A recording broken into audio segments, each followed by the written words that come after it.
சரி, இப்போ இந்த கோட் ஷூட்டுக்கு வந்து விஜய் சார் வந்து கேரளா போயிருக்காரு. கேரளாவே ஒரு ஸ்தம்பிச்சிருக்கு. ஏன்னா அவ்வளோ ரசிகர்கள் வந்து இருப்பாங்களான்னு யாரும் எதிர்பார்த்திருக்க மாட்டாங்க. எப்படி சார் பார்க்குறீங்க இந்த விஷயத்த? அது நிஜமாக எனக்கு ரொம்ப பிரமிப்பாக இருந்துச்சு. விஜய்கிட்ட இருக்கிற அந்த வசீகரம் வந்து அவர்களை எந்த அளவுக்கு கவர்ந்துருக்கு அப்படின்லாம் நினைக்கும் போது ரொம்ப ஆச்சரியமாக இருக்குது. இப்போ தமிழகத்தில் கூட விஜய் போனால் அவ்வளோ பெரிய கூட்டம் கூடுமான்னு எனக்கு தெரியல. பட்டு திருவனந்தபுரத்தில் அப்படி வந்து ஒரு கண்ணுக்கட்டிய தூரம் வரைக்கும் வரும், தலையாக தான் தெரியுது. ஸோ இது வந்து அவர் அங்கே வர்றாரு, தனி ஃப்ளைட்டில் வர்றாரு அப்படிங்கிற தகவல்கள் முன்கூட்டியே கசியப்படுது. அது வேற. அது கசிஞ்சா கூட அது திரட்டப்பட்ட கூட்டமாக எனக்கு தெரியல. வர்றாருன்னு தெரிஞ்சு வர்ற கூட்டம் தான் அது. அது ரொம்ப ஆச்சரியமாக இருக்குது எனக்கு. ஒரு 7 கிலோமீட்டருக்கு வந்து இருந்தாங்க சார் அந்த கூட்டம். ஆமாம் ஆமாம். அவர் போன அந்த காரை பார்த்துருப்பீங்க. ஆமாம், காரெல்லாம் போட்டு நசுக்கி, அதான் ரசிகர்களும் வந்து என்ன அவ்வளோ தூரம் போய் நசுங்கி உழுந்து அதில் எத்தனை பேர் அடிபட்டு இடுப்பு வலி வந்ததுன்னு நமக்கு தெரில. எவ்வளோ பேர் கை கால் முறிஞ்சதுன்னு நமக்கு தெரில. அந்த தகவல்லாம் ஒருவேளை திருவனந்தபுரம் பத்திரிகையில் வருதா என்னன்னு தெரில. நிச்சயமாக அந்த கூட்டத்தில் சிக்கிய பல பேருக்கு வந்து விபத்துகள், காயங்கள் ஏற்பட்டிருக்கலாங்கிறது என்னுடைய அனுமானம். இது விஜய்க்கு நேர்ந்திருந்தால் என்ன ஆயிருக்கும், அதுதான் என்னுடைய கேள்வி. இப்போ அவ்வளோ லட்சக்கணக்கான ரசிகர்கள் திரளும் பொழுது ஒரே ஒரு ஆள் சுற்றி ஒரு 7-8 போலீஸு, ஒரு 5-6 ஜிம்பாய்ஸு, இது எப்படி கட்டுப்படுத்த முடியும்? அப்போ ஏதோ ஒரு தெய்வாதீனமாக அவர் பழைச்சிட்டார் அப்படின்னு தான் நான் சொல்லுவேன். ஒரு எங்கேயோ ஒரு இடத்துல உடஞ்சி விஜய் தொடுற அளவுக்கு ஒரு கேப் இருந்ததுன்னா கையை பிடிச்சி இழுத்து கையவே தனியாக எடுத்துகிட்டு போயிருப்பாங்க. ஸோ அந்த அளவுக்கு இவங்க ரொம்ப ஆர்வமாக இருக்காங்க. பட் இதெல்லாம் குறையணும். இவ்வளவு பெரிய ஆர்வ கோளாறு எதுக்குன்னு தெரியல நமக்கு. ஸோ இப்போ கேரளாவில் ஒரு மலையாள நடிகருக்கு இருக்க அந்த ஸ்டார்டமை விட விஜய் சாருக்கு வந்து அந்த ஸ்டார்டம் வந்து அதிகமாக இருந்தது. பார்த்துருப்போம் எவ்வளோ கூட்டம் இருந்தாங்க, பெண் ரசிகர்கள் வந்து அதிகமாக இருந்தாங்க, குழந்தை எல்லாத்தையும் கூட்டிட்டு வந்தாங்க. எப்படி சார் இந்த ஸ்டார்டம் வந்து அவர் உருவாச்சு? எந்த படத்தின் மூலமா சார் அது? அவர் நீண்ட காலமாகவே அங்கே பெரிய ஸ்டாராக தாங்க இருக்காரு. அவர் மேலே வெறித்தனமான ரசிகர்கள் அங்கே இருக்காங்க. அது எப்போ உருவாச்சுன்னு எனக்கு கரெக்டாக தெரியல. பட்டு நீண்ட காலமாக இருக்காங்க. அது இன்னைக்கு இன்னும் ரொம்ப ஹெவியாக போயிடுச்சு. அவங்களுக்கும் விஜய்க்குமான பாண்டிங் வந்து எங்கே ரொம்ப அழுத்தமாக மாறுச்சு அப்படின்னா, கேரளாவில் ஒரு முறை வெள்ளம் வந்துச்சு. அப்போ அந்த டைமில் வந்து விஜய் தான் தமிழ்நாட்டிலேருந்து ஒரு பெரிய தொகையை அங்கே கேரளாவில் இருக்கிற ரசிகர் மன்றத்துக்கு அனுப்பி, நீங்கள் வந்து எல்லாருக்கும் என்னென்ன இதுவோ செய்யுங்க அப்படின்னு அவர் சொன்னார். அது வந்து அன்னைக்கு பெரிய விஷயமா கேரளாவில் பேசப்பட்டுச்சு. ஏன்னா அங்கே இருக்கிற நடிகர்கள் செஞ்சதை விட இங்கேருந்து போன தொகை வந்து பெரும் தொகையாக இருந்துச்சு. ஸோ அது வந்து அவங்களுக்குள்ள ஒரு பெரிய மாற்றத்தை ஏற்படுத்தியிருக்கும்னு நான் நினைக்கிறேன். ஸோ இப்போ அங்கே இருக்க உச்ச நடிகர்கள்லாம் இது எப்படி சார் பார்ப்பாங்க? எல்லாரும் பொறாமையோடு தான் பார்ப்பாங்க. இப்போ நம்ம ஊருக்கு மம்முட்டி வராரு, ரஜினியோட ஒரு பெரிய கூட்டம் கூடுதுன்னு வைங்களேன், ரஜினி எப்படி பார்ப்பாரு, என்னடா அது அப்படின்னு பார்ப்பார்ல. ஸோ இது இயல்பு தான். இன்னொன்று வந்து ஒரு நடிகர் இன்னொரு நடிகருடைய வெற்றியையும் வளர்ச்சியையும் சகிச்சுக்க மாட்டார். அது யாராக வேணா இருக்கட்டும். விஜய் அஜித் மேலே புறாம போடுவார், அஜித் விஜய் மேலே புறாம போடுவார், 2 பேரும் சேர்ந்து சூர்யா மேலே புறாம போடுவாங்க, சூர்யா அவங்க மேலே, இது நடந்துக்கிட்டே இருக்கும். இப்போ சிவகார்த்திகேயன் வந்து ரசிகர் மன்றத்தை கூட்டுறாருன்னொன்னே ஏன் இவ்வளோ முணுமுணுப்புகள் வருது? ஒருத்தன் வளர்றானே. எனக்கு தெரிந்து ஜெயம் ரவி வந்து ஒரு இடத்துல சொல்லியிருக்காரு, இவன் ஒரு காலத்தில் என்ன பேட்டி எடுக்க வந்து உட்காந்துவன், இன்னைக்கு அவன் எவ்வளோ பெரிய ஆளாயிட்டான் பாருங்க அப்படின்னு சொல்லியிருக்காரு. அப்போ அந்த வைத்தறிச்சல் இருக்குல்ல, அது இருந்துக்கிட்டே இருக்கும்.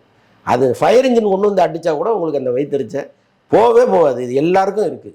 ஸோ அது மாதிரி அங்கே இருக்கிறவங்களும் ஒரு வைத்தறிச்சலோடு தான் பார்த்துருப்பாங்க. இப்போ கேரளாவில் இருக்க அந்த உச்ச நடிகர்லாம் மோகன்லால், மம்முட்டி சார், இவங்க எல்லாருமே வந்து சூர்யாவுக்கு வந்து அங்கே வந்து முக்கியத்துவம் கொடுப்பாங்க சார். விஜய் சாருக்கு வந்து அந்த முக்கியத்துவம் கொடுக்க மாட்டாங்க. சூர்யா வளர விடுறாங்க, ஆனால் விஜய் சார் அந்த வளர்ச்சியை தடுக்கிற மாதிரி. அதே மாதிரி இப்போ ஆந்திரா சினிமான்னு எடுத்துட்டாலுமே விஜய் சாருக்கு வந்து அந்த முக்கியத்துவம் வந்து கொடுக்க மாட்டாங்க. அங்கேயும் வந்து சூர்யா சாருக்கு தான் முக்கியத்துவம் கொடுக்குறாங்க. இதுக்கான காரணம் என்ன சார்? நம்ம பழகுறது தாங்க. இப்போ சூர்யா வந்து தேடி போய் பார்த்துருவாரு, விஜய் வந்து தேடி போய் அவங்கள பார்க்குறாருன்னா கிடையாது இல்லை. அப்போ அவங்களுக்கு வந்து யார் நம்மை விரும்புகிறாங்களோ, நம்மளை தேடி வராங்களோ, அவங்கள நம்ம வந்து வெளியில் சொல்லுவோம், ப்ரொமோட் பண்ணுவோம்னு அவங்க நினைக்கிறாங்க. ஸோ இது வந்து கிவ் அண்ட் டேக் பாலிசி தான். நீங்கள் என்ன கொடுக்குறீங்களோ அதுதான் உங்களுக்கு திரும்ப வரும். ஆனால் இதை தாண்டி அங்கே இருக்கிற ரசிகர்கள் பக்கத்தில் நிற்கும் பொழுது மம்முட்டின்னா என்ன, மோகன்லால்னா என்ன, மகேஷ் பாபுன்னா என்ன, பவன் கல்யாண்னா என்ன, அது அவசியம் இல்லையே. அதை தாண்டி ரசிகர்கள்ங்கிறவங்க தான் டாப்பில் இருக்காங்க. சார் இப்போ கோட் வந்து எந்த நிலைமையில சார் இருக்குது? கோட் ஷூட்டிங் தான் இப்போ திருவனந்தபுரத்தில் எடுத்துகிட்டு இருக்காங்க. கிளைமாக்ஸ் எடுத்து எத்தனை நாள் சார் இது வந்து விஜய் சம்மந்தப்பட்டது 4 நாள் தான் எடுக்கிறாங்க. அப்புறம் அவர் இல்லாமல் கொஞ்சம் எடுப்பாங்க போல இருக்கு. இது முடிச்சுட்டு ரஷ்யா போகிறாங்க. படம் வந்து எப்போ ரிலீஸ் ஆகும்ன்ற மாதிரி அது அவங்களே இன்னும் ஒரு எந்த முடிவுக்கும் வரல. ஏன்னா அப்டேட் கேட்டு அவரே வந்து வெங்கட் பிரபு வந்து ட்வீட் பண்ணுறாரு. ஆமாம்மா, அது அவங்க 2 பேரும் காலமாக விளையாண்டுட்டு இருக்காங்க.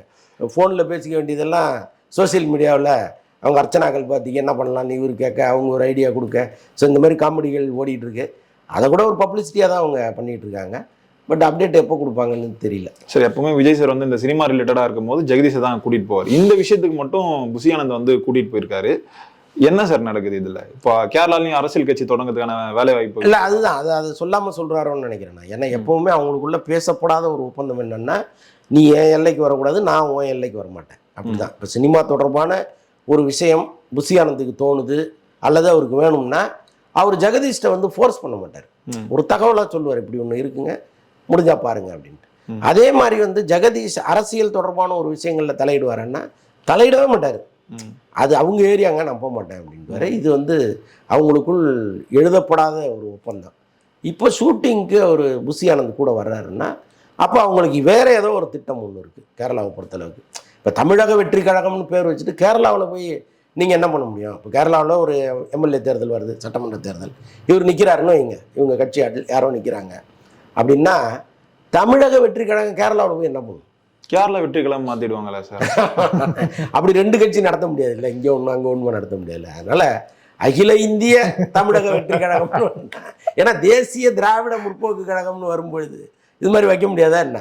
தேசிய வேற திராவிட வேற, ஆனால் ரெண்டுத்தையும் ஒன்றா சேர்த்தார்ல விஜயகாந்த். ஸோ அந்த மாதிரி ஒருவேளை எதிர்காலத்தில் மாத்துறாங்களா என்னன்னு தெரியல. சரி, இப்போ அங்கே அப்படி எலெக்ஷன்லாம் நடந்தால் அங்கே பார்ட்டிசிபேட் பண்ணுவாங்களா சார்? அது அங்கே இருக்க அரசியல் கட்சிகள் ஏற்றுக்குமா சார் அதை? நீங்கள் ஏற்றுக்காதெல்லாம் மக்கள் தானேங்க. அதை இப்போ நான் கரும்பு விவசாயி சின்னத்தோட கர்நாடகாவிலேருந்து ஒரு ஆள் வர்றாரு இங்கே, நம்ம சத்தியமாக ஓட்டே போட மாட்டோம், அது நமக்கு தெரிஞ்ச விஷயம். ஆனாலும் ஏன் இங்கே வந்து நிற்கிறாங்க? அவருக்கு 6 கோடி தொண்டர்கள் வேற இருக்குன்னு சொல்றாரு. சொல்லுவாங்க. ஸோ அது மாதிரி நமக்கு வேணும்னு நிற்கணும்னா நம்ம எங்கே வேணாலும் போய் நிற்கலாம். அதுதானே அரசியலமைப்பு சட்டம். ஏன்னா அங்கே இருக்க இந்தியாவில் நீங்கள் எங்கே வேணாலும் போய் நின்றுக்கலாம். அங்க இருக்க நடிகர்களே யாருமே வந்து இந்த மாதிரி அரசியல் சார்ந்து வர மாட்டாங்க. இப்ப விஜய் சார் போனா அங்க இருக்க ரசிகர்கள் வந்து சப்போர்ட் பண்ணுவாங்களான்றது ஒரு கேள்விக்குறி தானே சார்? இது இப்படி நிக்குது இந்த கூட்டம், இதை பார்த்தா நீங்க என்ன நினைப்பீங்க? பண்ண மாட்டாங்களா என்ன? இருக்கும், வாய்ப்பு இருக்கும். சார், நேற்று அஜித் சாரோட அந்த போட்டோ வந்து ரொம்ப வைரலா போயிட்டு இருந்தது சார். திரும்ப வந்து ட்ரிப்புக்கு வந்து ரெடி ஆயிட்டு இருக்காரு போல இருக்கு அஜித் சார். ஆல்ரெடி நீங்க நிறைய சொல்லியிருந்தீங்க அவருக்கு வந்து ஹெல்த் இஷ்யூ இருக்கு, அவர் கொஞ்சம் ரெஸ்ட் எடுக்கணும் அப்படின்னு மாதிரி சொல்லியிருந்தீங்க. ஆனா திரும்பவும் அந்த ரெடியில வந்து நிக்கிறாரு. எனக்கு என்ன தோணுது அப்படின்னா, இல்ல அவர் போகட்டும், அது அவருடைய உடல்நிலை சம்பந்தப்பட்ட விஷயம். அவருக்கு ஒரு கட்ஸ் இருக்கு. இன்னொன்னு அவர் வாழ்ந்த காலம் முழுக்க ஒரு போராட்டத்தோடய வாழ்ந்தவர் தான்.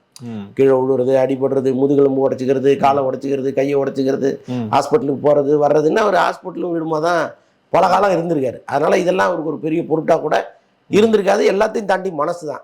நம்ம உடம்பு சரியில்லைன்னு உட்காந்துட்டோம்னா உடம்பு சரியில்லை தான். நமக்கு என்னடா வந்துச்சு, ஒரு மண்ணாங்கட்டியும் கிடையாது, வாடா பார்க்கலான்னு நின்னீங்கன்னா 100 வருஷம் கூட வாழ்ந்துடலாம். ஸோ அது மனசை பொறுத்த விஷயம். அஜித்துக்கு அப்படி ஒரு கட்ஸ் இருக்குன்னா நிஜமா தலைவணங்கி நம்மளாம் ஏற்றுக்கணும். அப்படி ஒரு மனுஷனை நீங்கள் எங்கே பார்க்க முடியும்? ஸோ அதனால அது ஒரு பக்கம். அதே நேரத்தில் எனக்கு என்னென்னா, இந்த ஸ்டில்லை நேற்று வெளியிட வேண்டிய அவசியம் இல்லை. ஒரு பக்கம் விஜய் வந்து திருவனந்தபுரத்தில் போனதை கொண்டாடிட்டு இருக்காங்க சோசியல் மீடியாவில். உடனே தூக்கி இதை நீங்கள் போட வேண்டிய அவசியம் ஏதாவது இருக்கா? ஏன் இன்னைக்கு போட்டால் ஆகாதா? அப்போ என்ன, வாழ்நாள் முழுக்க அந்த பொறாமை தீ வந்து அஜித்துக்கும் சரி விஜய்க்கும் சரி மாறி மாறி இருந்துகிட்டே இருக்குமா? இது மாறவே மாறாதா? அதுதான் ரொம்ப ஆச்சரியமா இருந்துச்சு. இவங்க 2 பேரும் போட்டோ ரிலீஸ் பண்ணியிருந்தாங்க, நடுவில் மோடி ரோட் ஷோ வந்து மறந்துட்டாங்க சார் மக்கள். அஜித் விஜய் முன்னாடி தமிழ்நாட்டில் மோடி ஒன்றுமே கிடையாதுங்க. அவர் பிரதமராக இருக்கலாம், பட் அங்கே விஜய் வர்றாருன்னா மொத்த கூட்டமும் தெரிஞ்சு இங்கே ஓடி வந்துடும். அங்கே இருக்கிற ஒரு 5-6 பேர் கூட சொல்கிறேன்.